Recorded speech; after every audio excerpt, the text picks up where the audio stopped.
Hello everyone, and today I'll be playing Melancholic Star. There was a city called Sesperia, and an island with a name long forgotten, and there was a princess in the tower, and a demon in a well. The world was ending. Tragedy fragmented it, blending dreams and reality. But how much of a difference does it make when both feel like nightmares?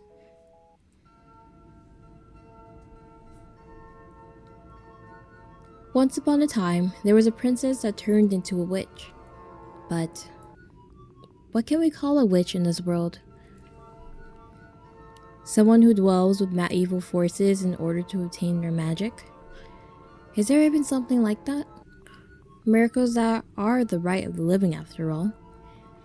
And isn't getting closer to its source?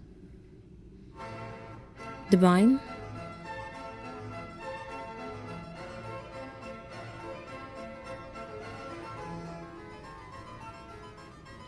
This is very pretty.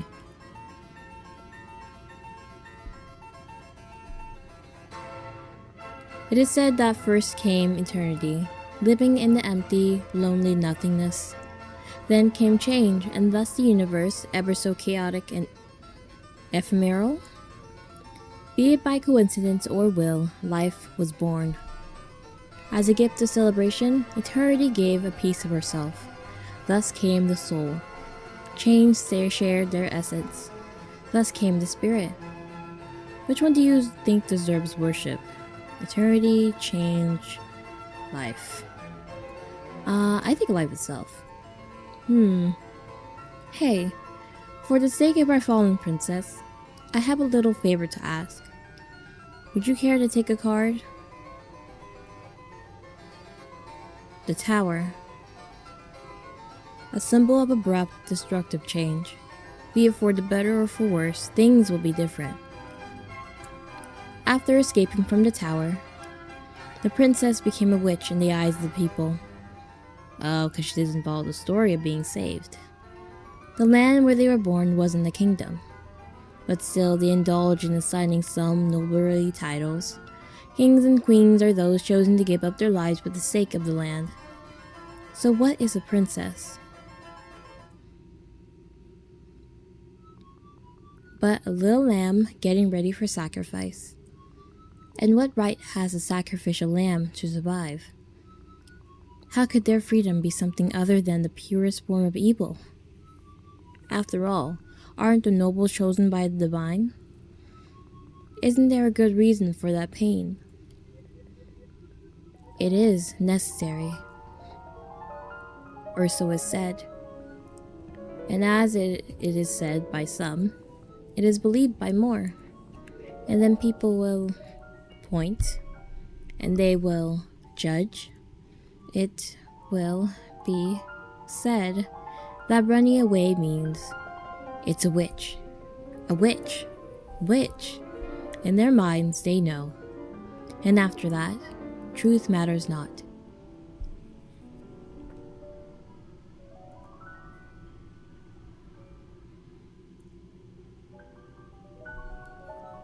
You said that life deserves worship, didn't you?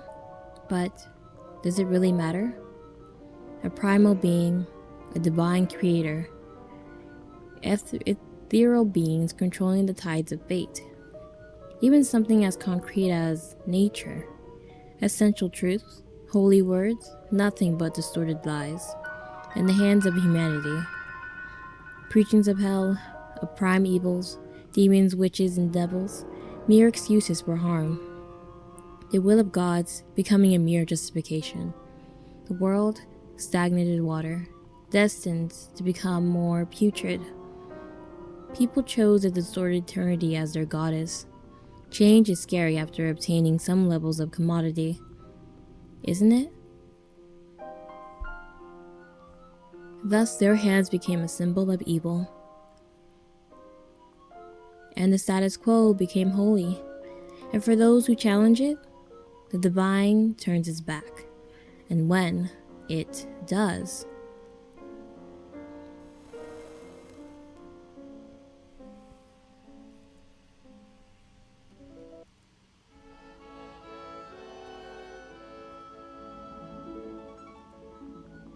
The devil extends their hand. If judgment is the right of gods, isn't acceptance something devilish? If this is the world as the divine intended, isn't devious to want it to be different? Thus I became a demon.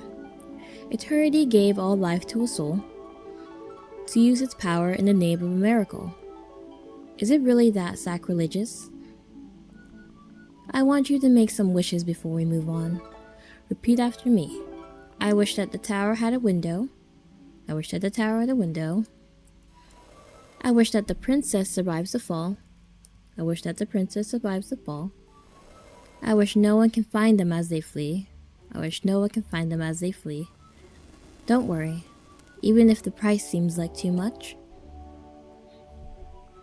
This is all for love. And it's noble to give it all your all.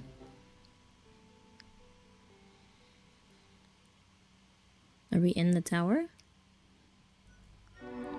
Once upon a time, I was a princess trapped in the tower. There I grew up surrounded by little tales of the world. I never knew about how much was supposed to be true, but it made the outside feel reachable. I've listened to many stories from lots of people. About the world, about rules, about duty, about who I'm, about how I should be, about what I can and can't do. In the tower, someone decided that I should be a princess, and that certain things about me were unneeded. I wonder what made them decide that was the role for me. I like stories that don't talk about me. But people keep adding paragraphs to my script. Is it okay for a book to wish to lose its pages? Should I forget? No? Is there a need for bitter memories? Should I embrace them? Honestly, yes. I think those memories help you as a person, grow as a person. Do sweet lies really bring salvation? Should I believe? Nah. Cecilia liked to tell me how the world could be, how the others would treat me, if I only were normal. That's what Cecilia said.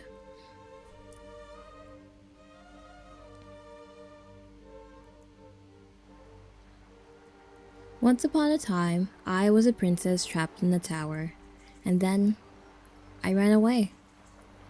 Even if I didn't yearn for freedom. Or did I? You did. I just knew what I didn't want. Is it okay to run away just for something like that? Yeah. Near the tower, there was a forest. Near the forest, there was a lake. In the lake, there was a reflection. I saw a little star. That day, stars rained from the heavens. As they fell, I grew worried. I didn't want to be the one to end up all alone. Because we, who come from the starry sky, don't belong to this world.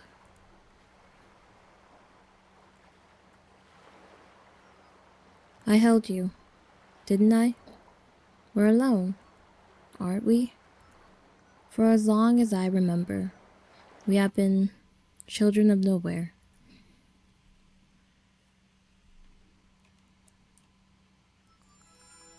Tears mixed with stardust.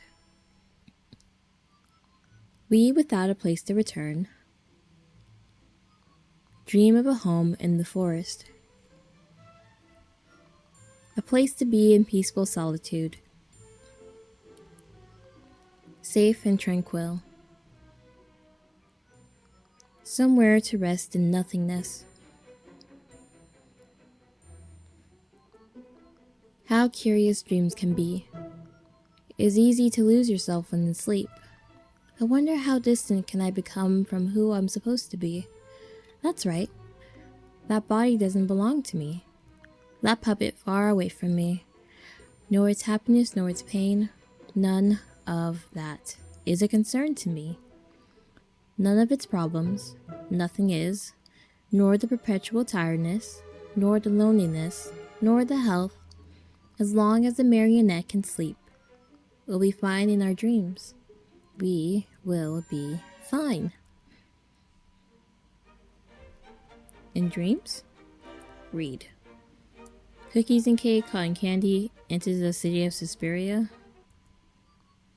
It was a day like any other when the princess's marionette decided to travel near the city. They weren't sure what brought them there, besides a vague sense of curiosity. Past abandoned villages and near the sea lies the city-state of Sesperia, the sign of a dying world. A port with no sailors that would dare to enter the sea, nor remain in countries to trade with. Only the outskirts were accessible to outsiders like them. Dangerously near the things lurking in the forest, a place reserved for those deemed as disposable. A mixture of protectors expected to give up their lives, and various flavors of the unwanted. Deeper in, it's full of people trapped in the fake sense of normality, controlled by those who don't care as long as there is power to maintain. And at the end of the day, is there something more profitable than selling drops of hope to the miserable? Really, there isn't actually. Drops of hope born from pain, the fuel of conformity. Is a place like that worth a life? Lives, dreams, futures, health? The injustice, the pain. There in the outskirts, it was perfectly visible. The use of certain tools, magical artifacts with protective properties. Even if that was just their first time seeing them, they recognized it immediately. That was made with my tears. That was made with my blood. That was made with my flesh. That was made... I don't know what that says.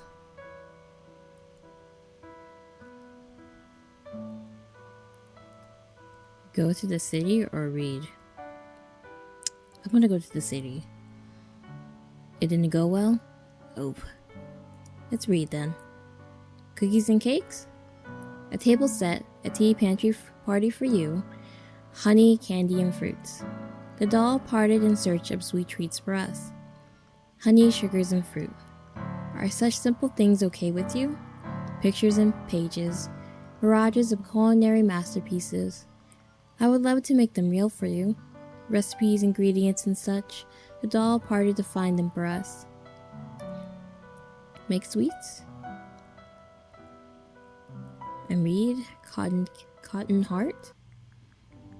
In an abandoned town filled with things left behind, our princess traveled within empty spaces, searching and searching for the softest brass fabrics, and wondering about the stories of those who left. Do objects miss their owners?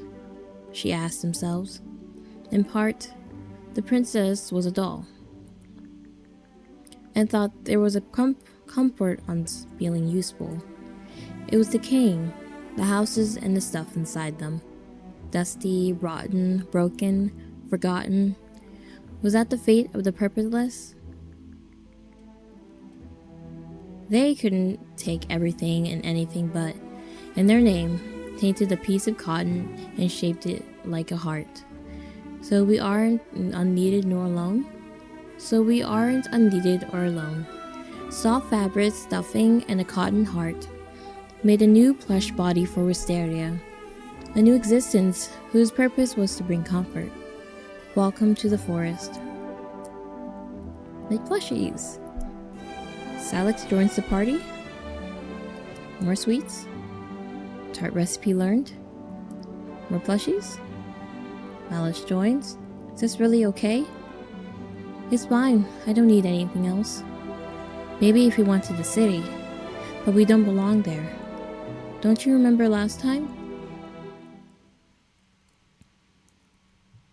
There must be nice people, we just need to find them. I don't like that. I don't want to believe it. Where was the good people when we needed them? What good would someone else bring us? Too much effort just for more poison. But isn't it lonely?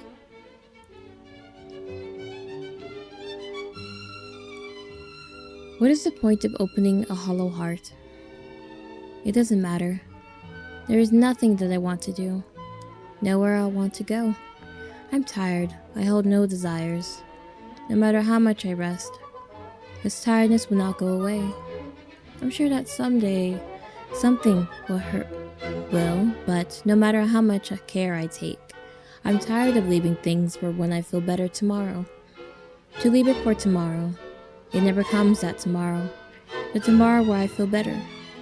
If I existed, it should have come by now. If it is only going to get worse, at least let me sleep. Or leave me trapped in the moments in between, when the body is numb to its own pain. Let my mind rest somewhere far away. It will get better. I have no energy for get well wishes. Why hold them when they're so barren and so heavy? It will get better. It will get better. It will get better. I don't need anything. I wonder if escaping was just egoism. I was there for a reason. Maybe I should go back? No.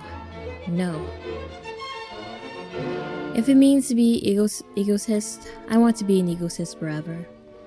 If it means I don't have a purpose, I want to be useless forever. If it means to be alone, I want to be lonely forever. I don't get people. I don't get them at all. And I was never good at learning about things I wasn't curious about. I just know that people take, they steal. I leave them take so much, I let them take so much from me day by day, giving up a new part of myself. Giving things up because they were needed for something, giving them up because it was inconvenient if I had them, giving them up because they were deemed unneeded. I was about to give them everything. I didn't deserve to be to the desirable parts, and the undesirable had to be discarded. I was about to become nothing. Unlike me, nothing fits anywhere. And I wanted to belong somewhere. It was my fault. I was dumb. I failed because I didn't want to become void. I held on to the sadness and didn't let go. I don't want to let go because it's what remains of myself. I was bad. I was egotist. What right has the unwanted to wish for something? If things were to go well, what would remain of me? What strings will hold me? Will this body become so hollow that it crumbles? I don't want to be robbed of what remains of me. Why should I give myself to another? Why open my heart to a world that never accepted me? The world? Why should I want to be part of it? I think that I'm happy to oblige if it doesn't want me. I prefer to be undesirable. Why should I love a world that doesn't love me? A world that made it clear I don't belong there. The world, greedy and unloving, we don't need it. Do you know, somewhere there is a being called the immortal jellyfish? When its body is too damaged, sick, or old, it reverts to its early stages. But can you really say that it's the same being than before? Can I? I say no. Do you know? Somewhere in the world, there is a forest where all the trees share their roots. It's really only one being? No. Do you know, when you properly cut a branch of some plants and make an escage cutting, you can make it grow? But even if they come from the same source, can you call it the same plant? No, I'll call them new. You know, I love fragments and pieces. They're so curious. Even if they were a part of something, they are their own thing. Even if they are a whole, they are a part. When does the fruit stop being a tree? When does the wool stop being a sheep? When does the cog stop being a machine? When does your blood stop being thee? Hee hee. Things are part of things, and some beings are part of beings. And parts are parts are parts. A parts who are parts of wholes. And there are wholes who can lose parts, and there are parts that can lose wholes. And I wonder what that means to me. Things break, things get stolen, things become different. Give us this, give us that. Renounce to those. People always demand too much. Do you know the princess? They were a special being, with the capacity to purify the miasma afflicting the world. So the little princess were brought into the tower, the place where their years were filled with tedious monotony and unaffectionate care. As long as they were alive and there, the land would have some amount of normalcy. But one day, after cutting up their hair, they noticed that the strands contained some of that special power, and a dangerous thought crossed their minds. What else could they take? So, it began with little things. Nail, nail. It will grow again. Pieces of skin. It's for a test. Ear, teeth, different properties. Finger. Look, even something like that can grow back. Finger, finger, hand, arm, organ, organ, organ. Hey, do you even need to keep alive? Collapse. So, is this jellyfish like the original?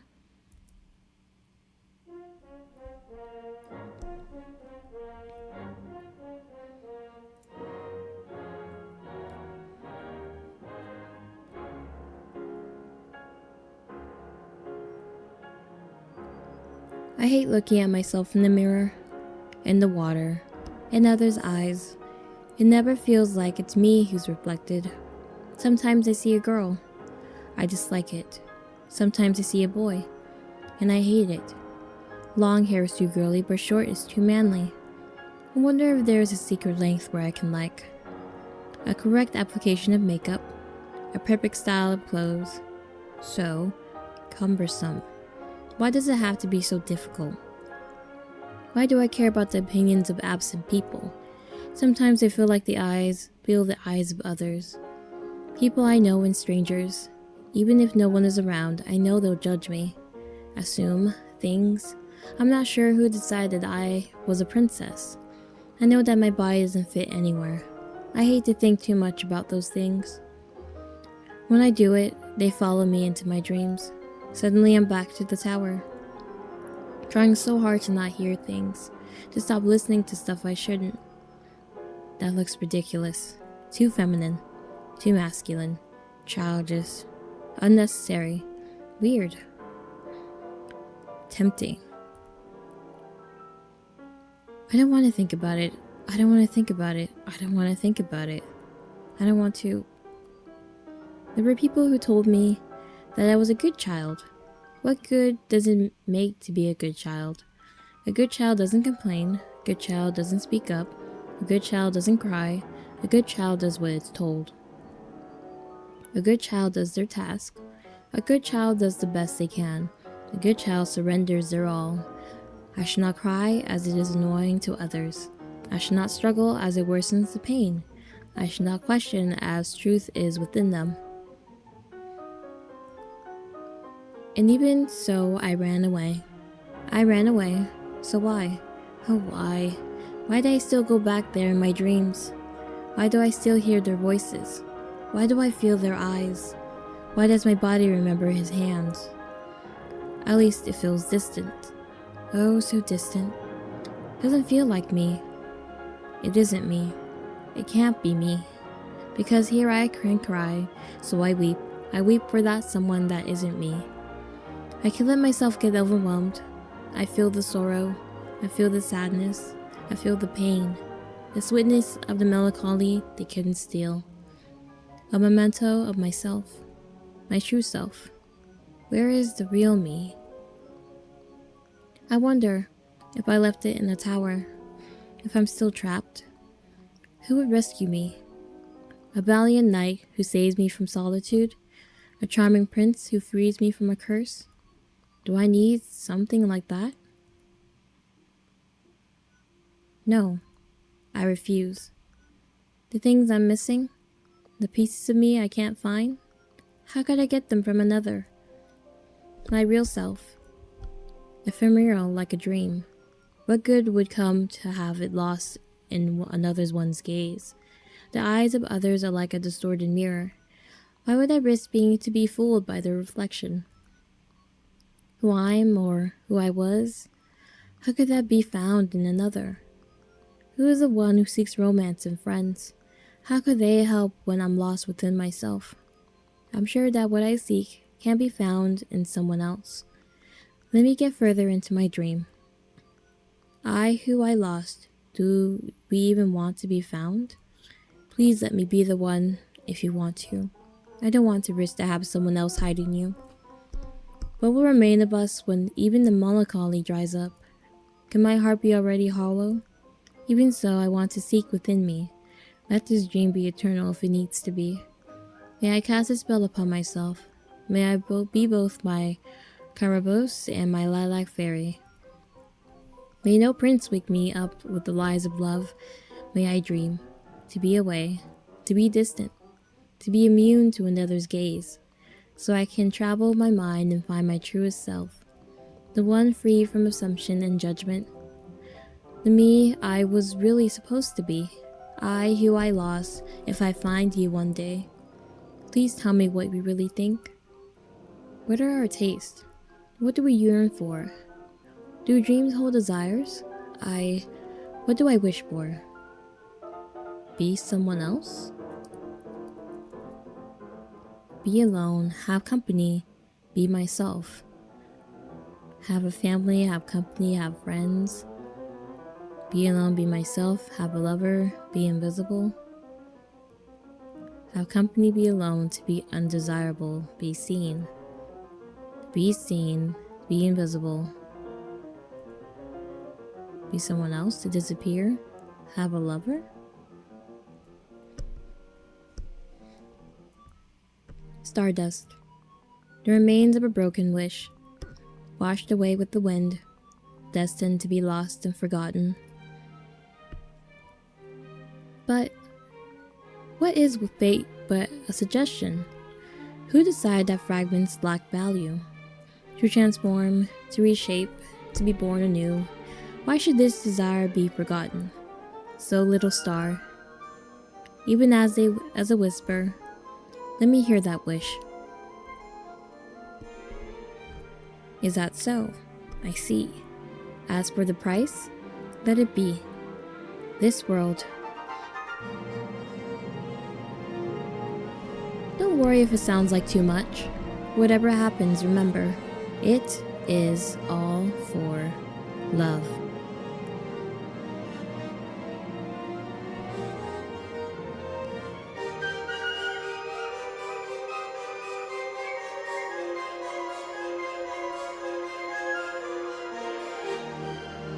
There was a city called Sesperia, and an island with a name long forgotten, and there was a princess in a tower, and a demon in a well. The world was ending, but so much still needed change. Oh. And that was an abrupt... Yep. That is the end of Melancholic Star, I think. So that story was written like a poem. It was beautifully poetic, and I want to say my interpretations of it. I could be wrong. So in the beginning, they're talking about the story's talking about like the universe and like the gods. I feel like it's a metaphor to like the gods people worship, and how people like to use gods to justify like, you know, their hate and whatnot. And like, you know, there's, when it comes to gods, there's rules and whatnot on how to worship that god. But like humans, they like to, you know, taint everything. They just make up rules along the way and use it to justify their hate, to just inflict pain on other people. And since like gods are like the good gods are a symbolism of like conformity and like, you know, obedience. Basically, when they talked about the devil, it was like, is the devil so wrong because the devil offers change and like being free, and that freedom in a society of conformity is seen as being wrong, which is why the devil is the devil. And the princess in the tower, it could be That could also be a metaphor, but the princess was locked in the tower to help save the town or the city, basically, and the princess didn't want to be there. They were forced to be there. They were told to the outside world. They weren't cared for in that tower. They were told to be, they weren't allowed to be whoever they wanted to be. And that demon in the well came up and gave them the opportunity to be free and be who they wanted. But they still feel like a part of them is still locked up in that tower. They still left the part of them in that tower, basically. So they don't really feel complete as a whole yet. But towards the ending, I think the city, Sesperia, was sacrificed for the princess's, like, happiness. I think that's what happened. I'm not sure. But that's my interpretation of it. I have to read it again to, like, trying to break down everything, but that's what I think overall it is. The princess was a sacrificial lamb for the city, and no one cared about them. And they finally broke free, and they were punished. They were trying to punish them for that, and in the end, they still found a way out. That's what I think. But I hope you guys enjoyed this video. Thank you so much for watching. Bye.